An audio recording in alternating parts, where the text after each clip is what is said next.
Most all of you know Ford, been a part of our church for a number of years, and I've been privileged to get to know Ford and share him better over the last couple of years, and blessed to be able to do Lane and Jackie's premarital counseling and wedding this summer, and just to meet with Ford and just different times. And as he shared with me what God has been doing in his life, kind of what's gone on in his life, it's kind of, as you'll hear this morning, it's been a process, but he said, I think I'd be willing to share this at some point. And I said, well, just let me know when that is. He said, well, you just ask me sometime. And so earlier in the year, like December or so, I said, Ford, you think you'd be ready to share it? He said, yeah, I'm ready. I'm ready. And so I'm going to invite Ford to come up and just to share what God has been doing in his life. And I encourage you just to allow God to speak to you through him. So, Ford, thanks for sharing. So I've been working on this for about 2 weeks, and I thought I had it memorized. And as I go through it, I get a little emotional, so I had to write it down. So it's a little more of a story. So for people that don't know me, my name is Ford Stigall, and I'm here today to share my testimony. A little about myself. I was born and raised in the area. I have great parents who supported me all my life and that are here today. I married my high school sweetheart, and we raised 4 boys in this community. We now have 3 daughter-in-laws. You guys got to bear with me here. And a new grandbaby on the way, and that's Lane, so that might be the boy. I'm hoping. Anyway, wrestling was a big part of my life, and I was fortunate enough to coach all 4 of my boys here at North Marion High School. I also like the cowboy way of life. We have a small ranch in Eastern Oregon, and we're involved in a lot of rodeos. I grew up attending church, and my family and I have been attending North Marion Fellowship for many years. I have always considered myself a Christian, but I was definitely straddling the fence. I was what I thought was a good Christian on Sunday, but as the week went on, I fell back into my own ways. My life has been very blessed, and from the outside, it might look like we've had it all. But I'm here to tell you, I got lost somewhere along the way.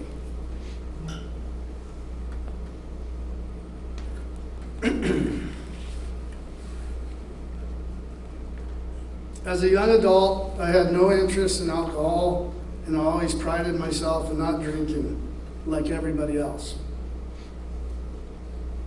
But as life brings stress, and owning your own business, and raising a family, I started to use drinking as a way to relieve my stress.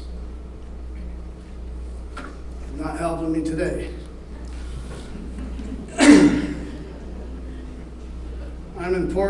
It's important for me to tell you, I do not think drinking is a sin. I do believe abusing alcohol is sinful. So at first I drank to relieve my stress, and it just snowballed. If something good happened, I wanted to celebrate with drinking. 1, 2, maybe 3. I'd drink at rodeos, holidays, whenever I could. It seemed like everything I did was centered around drinking. Soon I was drinking every day. And I didn't even need a reason. What might be hard for most of you to understand is I was blind to how I was hurting my family and myself. I got so depressed about the way I was living, I'd try to drink just to feel better. I just felt worse. I'd try, and I'd listen to that little angel I had on my shoulder. Don't do it. But I always gave in to the little bad one over here.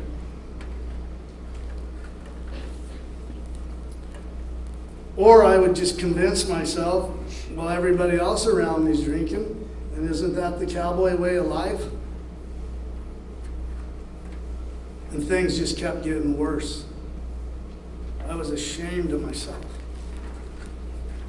But even still, I didn't realize how much I was hurting the people I loved. I just couldn't see it. I knew something was wrong, and I had a feeling that I was missing something, kind of an emptiness, but I was just stuck in a rut, and I didn't know how to get out. Well, let me tell you, God had a plan. On December 21st, 2022, after a business meeting that did include alcohol, I was involved in a wreck with a large moving van. Thank God it was a big van, with 3 passengers. Since I'd been drinking, I was at fault and arrested. I was charged with a DUI and reckless driving. I was crushed. I was ashamed, but very thankful no one was hurt. Well, that was just the beginning, because roughly 5 days later, all 3 passengers claimed injury, which meant I got 3 more new charges of vehicle assault for me. I was looking at a minimum of 4 months in jail and losing my driving privileges. That's when I knew I just couldn't keep living this lifestyle. I had never felt so low and ashamed in my entire life. I turned to God for help, and I started praying and asking God to help me stop living this way. I was ready to change and live for the Lord and stop living for Ford. I knew if I was willing to change my ways, the Lord would help me get through the mess I managed to get myself in. I wanted to be a better person, a better father, a better husband, a better son, a better brother, a better boss, and most importantly, a better Christian. I reached out to Pastor Jim for help, and he has been a huge part of me recommitting my life for God. I had Sharon drive me to the bookstore, and I bought several books to read. And this is kind of a little bit of a miracle in itself, because before then I only read 2 books in my whole life. I went to school here. We didn't have very many books. That was off the cuff.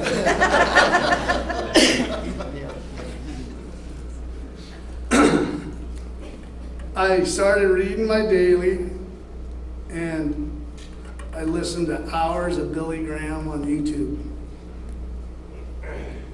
I even met Pastor Jim numerous times with coffee. I even went and got my first and only tattoo of 3 crosses right here with the verse Jeremiah 29:11. And for the people that don't know, I'll just read it real quick. For I know the plans I have for you, declares the Lord. Plans to prosper you and not harm you. Plans to give you hope and a future.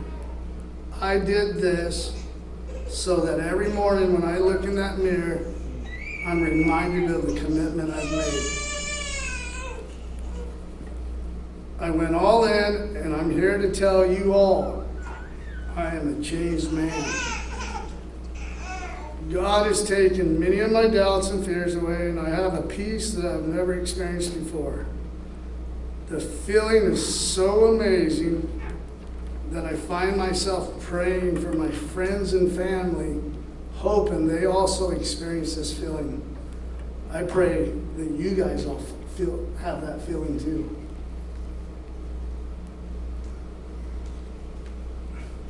The one part of changing my life that it's really hard for me is I'm so much softer and emotional now, and I don't like that.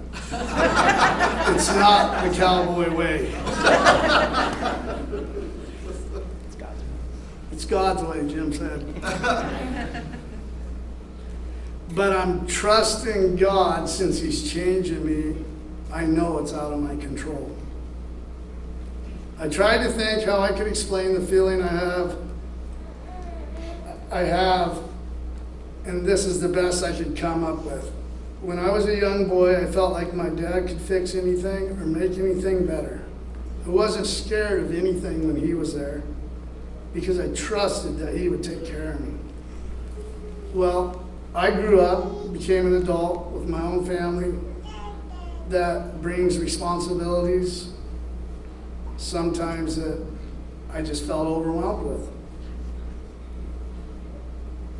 But now I've renewed my relationship with God, and I once again have that secure peace that God will take care of me and never forsake me, just like I experienced as a child with my dad. I choose to have faith in God like a child, and it has restored my soul. Not only has my life changed for better, I also see the way it's made things much better for my family. I don't see the worry in my wife's eyes anymore. My kids don't have to worry about coming around me if I'm hungover or grouchy. I'm so thankful my wife, my children, and anybody else hopefully forgave me. And I'm proud to get this chance to be a better person for them and hopefully encourage each of them in their walk with God. I hope my story encourages you and gives hope to those of you that might need it. I do believe with God, all things are possible. I do have to add one little part here. I just added this, but I'm all done with jail time. No one was seriously hurt. Most all the charges have been dropped. And I have 1 year, 1 month, 15 days, and I don't know, 12 hours. Sober.